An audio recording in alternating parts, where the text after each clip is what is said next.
I suppose this is a point in time where everybody that's watching this clicked on this video for the most part to see me rail on Kyle Trask and shit all over Kyle Trask. Admit it. You know you did deep down. That's what you wanted to do. That's what you wanted to do. You wanted to come on here, watch this video so I crap all over him and rant about how stupid people were to ever say that he was a first-round talent. He can't believe that people had this guy in their first rounds of mock drafts for months. Hey, look.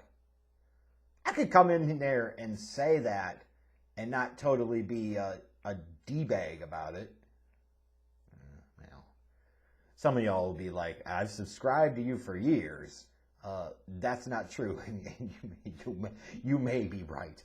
Kyle Trask is a perfect example of, he may look the part in some ways. He plays at the high-profile program, puts up a shit ton of impressive-looking numbers that grabs the media by the balls. But then when you start really looking closer, you start to say, okay, based off of skills, based off of tools, based off of translatable, projectable talents, you can tell who really watches and studies things and doesn't based off of where they talk about Kyle Trask. That is true. Doesn't mean that he's a bum. It just means, like, based off of what you saw out of him in 2020 and throughout his career, based off of his skill sets, his tools, his traits, if you look at this guy and thought he's a top 10 or top 20 talent, you're insane. I hope nobody does. Like, even the most ardent of Gator backers that go like this and this and this and this, or whatever the fuck a Gator does, who the hell cares? I mean, even they got to admit, like, hey, pretty cool quarterback, fuck Felipe Franks. They say Kyle Trask was better, but how much better was he really? But yeah, he's the type of guy that you look at him and you say, man, he should be that dude. He should be. And similar to what I talked about in Mac Jones, if this was 25 years ago, Kyle Trask might have a lot more buzz about him. But it's not. Like, it just isn't. Like, you look at him, he's 6'5", 235 pounds. He's put pretty well together, pretty durable guy. So you're looking at him, he's big, he's strong, he's physical, he's tough. Like, you don't have a ton of concerns in theory about him being able to hold up at the next level. Although you wonder if he'll take a lot of big hits, could lead to some injury. Certainly a valid concern there. But you look at him and you say, okay, you know what? This is a guy that is battle-tested in the SEC. You know, he played well in some big games. He laid an absolute egg in the bowl game against Oklahoma. But he's got at least adequate accuracy. Like, I think his ball placement, especially as you go, when you watch consistently in intermediate and deeper balls, you know, his ball placement was a little lacking at times. He could make some special touch throws, but then there were other times, like basic touch throws, he was all over the place, and his ball placement was just lacking. And some of that, I think, is due to him trying to force the ball because of his lack of arm strength. I think from a decision-making, pocket presence standpoint, he's a guy that hangs tough in the pocket, that can move around just a little bit, has a little bit of a feel for where the pressure is coming from. You know, could also be one of those guys, though, at times that holds on to the ball a little too long. From a decision-making standpoint, he was somebody that I tended to see throw with just a little bit of anticipation, but a guy that could at least quickly process and react to what he sees. Maybe not on the same level as somebody like a Mac Jones, but, you know, a guy that you wouldn't worry about going to the NFL and Trubiskying it the hell up or Bortlesing it the hell up. Like a guy that you think could actually potentially mentally hold up to the position because he can recognize, read what he's seeing, and react quickly to it, which is so key. Like, physical tools are great and they are important, but some of those mental aspects are certainly important.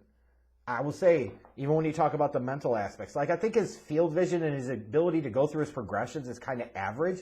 It's not terrible, but he has a lot of times that he just locks onto his primary target and that's it. And to be fair, when you're throwing to guys like Pitts and Tony, a lot of times maybe you don't need to go through 4 or 5 progressions. You don't need to go through 4 or 5 reads.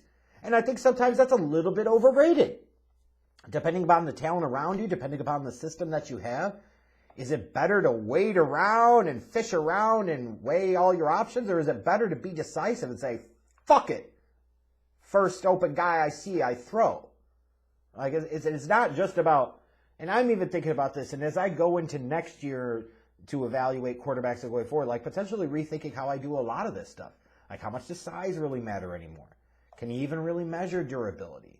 Like, does it make more sense to take a deeper dive on these bigger things? Like, does accuracy need to be about short, intermediate, and deep accuracy, and talking about throws to the sidelines, throws over the middle? Like, I think a lot of that, potentially could be reevaluated. And I think it's important to always think of how we evaluate the quarterback position and other positions differently.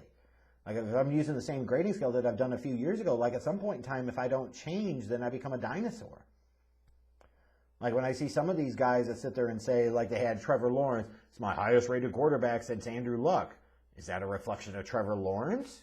Is that a reflection of you've been using the same grading scale forever, and your grading scale might potentially fucking be broken? If you don't adapt with the times will pass you by.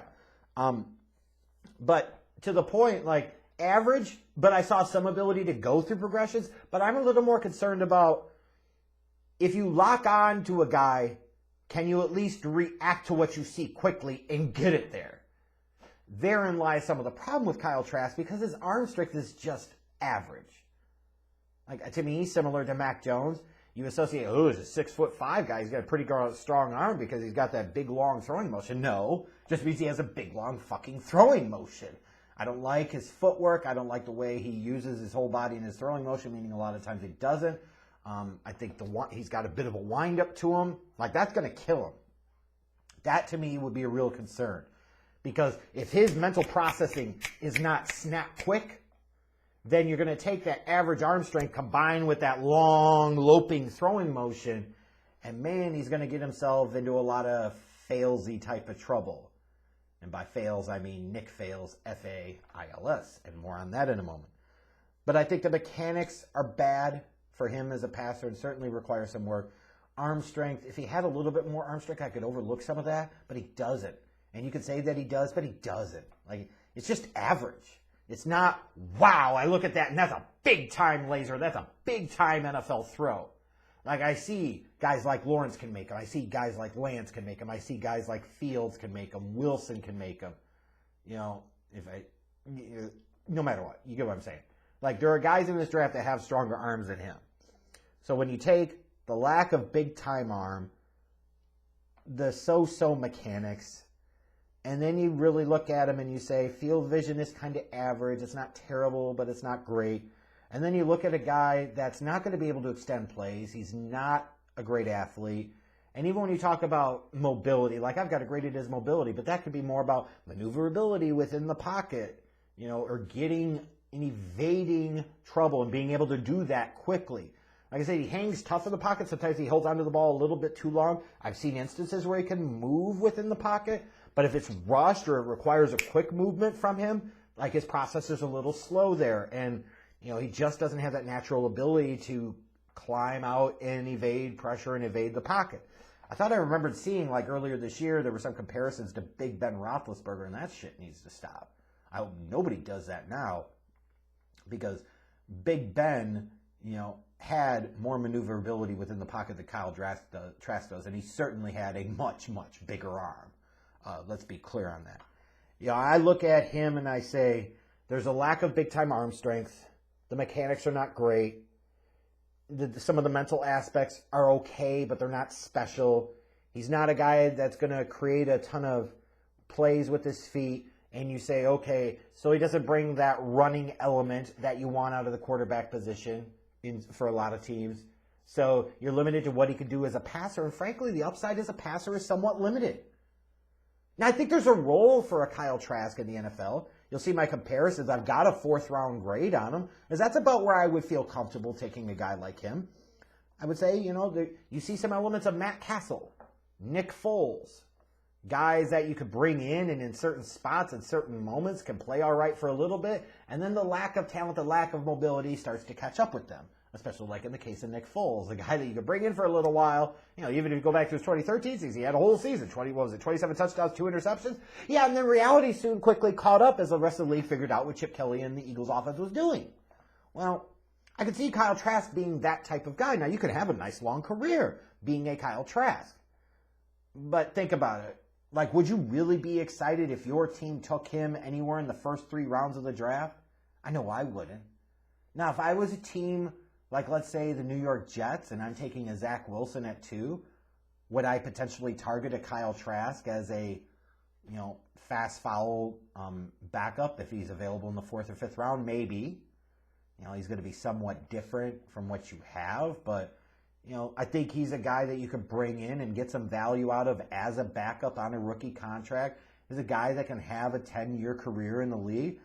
But I think if you're going to be starting him or drafting him potentially as a starter, like, he's got a significant amount of work to do, and I just don't see a pathway for him to be able to do it. He could. But you just have to be realistic here. The physical skills and talents aren't projectable to anything more than quality backup type of guy, low-level kind of spot starter. That's what he is. If he develops into more than that, then he deserves credit because he busted his ass and worked his tail off. Because when you look at what you saw out of him in Florida in 2020, that big-time starter upside and potential is just simply not there.